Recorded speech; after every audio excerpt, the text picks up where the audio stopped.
So before we get into this video, if you guys want to check out my feature film Pasadena, you can. You can buy it on physical media on Amazon. You can also rent it, buy it from there digitally. Check out my link tree down below for all my short films, filmography, social media. Always looking to connect with other filmmakers, collaborators, content creators. I Saw The Brutalist again. It is official. I can officially be called, as cringy as it may sound, a brutalist boy.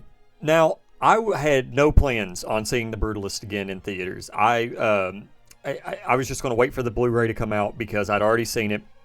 I actually saw it going on a month, 2 months ago almost, a month and a half or something. So I was just going to wait. I'd already seen it. I was like, all right, well, I'm just going to end up buying it. It comes out in March, I think, on 4K. So here we go. But I decided that I wanted to watch it again in the theater because, and I'm glad that I did because I have come to a little mini assumption about The Brutalist. But yeah, it's a behemoth of a film, 3.5 hours long with a built-in intermission.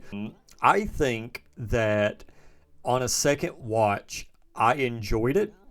I don't think I enjoyed it more than I did the first time I watched it, although I don't think I enjoyed it less to an extent. I think that when it comes to like the pacing of The Brutalist, like you look at the first part of it and you look at the second part because, you know, it actually being split into two parts, I do think that the second part is definitely it kind of flies by. I'm not going to lie. Like after the intermission, I was kind of just sitting there and I was like, because throughout the film, I had 2 things of popcorn. I had Jolly Rancher gummies. I had a mocha. I had a beer and I had a seltzer. Yeah, I had a lot of stuff. And that was, and so whenever the intermission was done, I was like, ooh, okay, we've got a little bit more to go. But no, it actually flew by. It was actually the first half of the film that kind of drug for me. And again, that's not a bad thing because it's still like it's my second favorite film of the year. So far, it's my second favorite film of the year of 2024. I haven't made my official list yet because I need to watch Nickel Boys and I need to watch Girl with the Needle, and then I'll make my decision of what my film of the year is. I'll make a video for that. Stay tuned. But I do believe, and I have came to the assumption that The Brutalist is very much so a theater experience.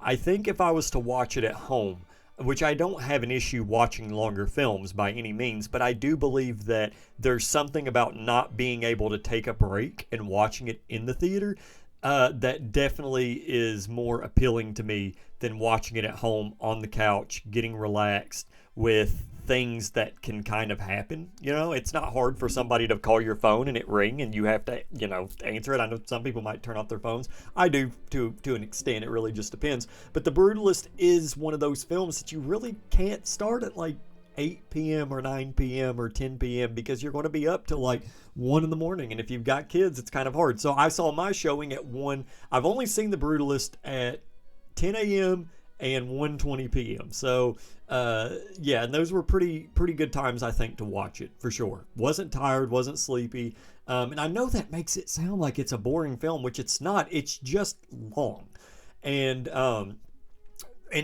don't believe that, you know, there's a problem with that, but I'm just saying it does have to be taken into account. There's no other way to put it. That's what the length is. So you got to do what you got to do to try to watch it.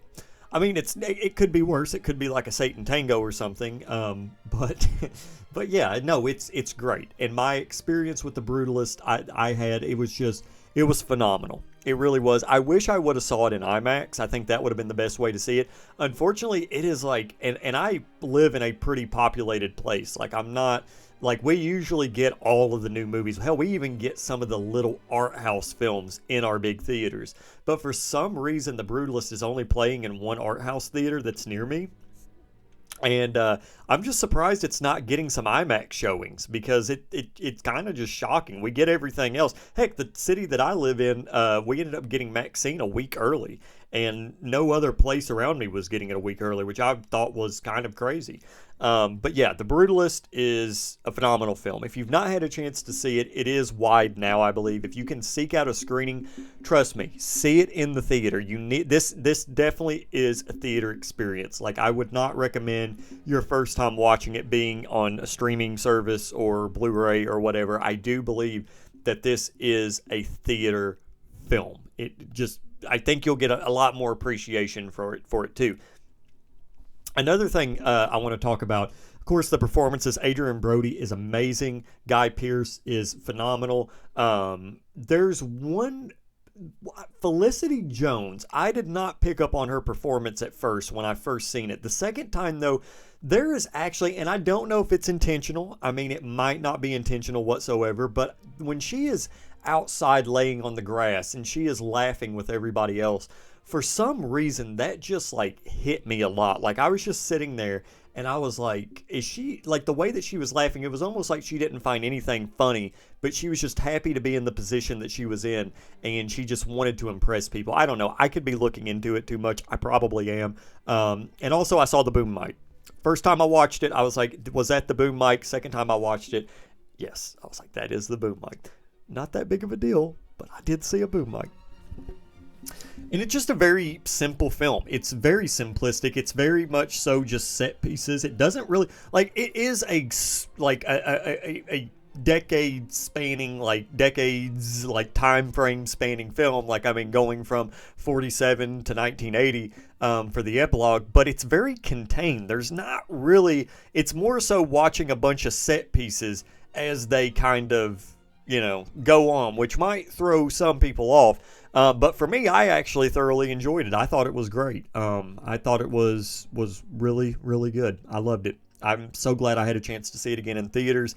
Might watch it again. I don't know. I might see it again on Blu-ray 4K. We'll just have to see. But I know for a fact if it was to ever come out in theaters, just like The Zone of Interest, if I can ever catch The Zone of Interest again in theaters, I'm going to watch it. But yeah. Anyway, guys, I hope you enjoyed this video. If you did, leave a thumbs up and maybe subscribe. Check out my stuff down below.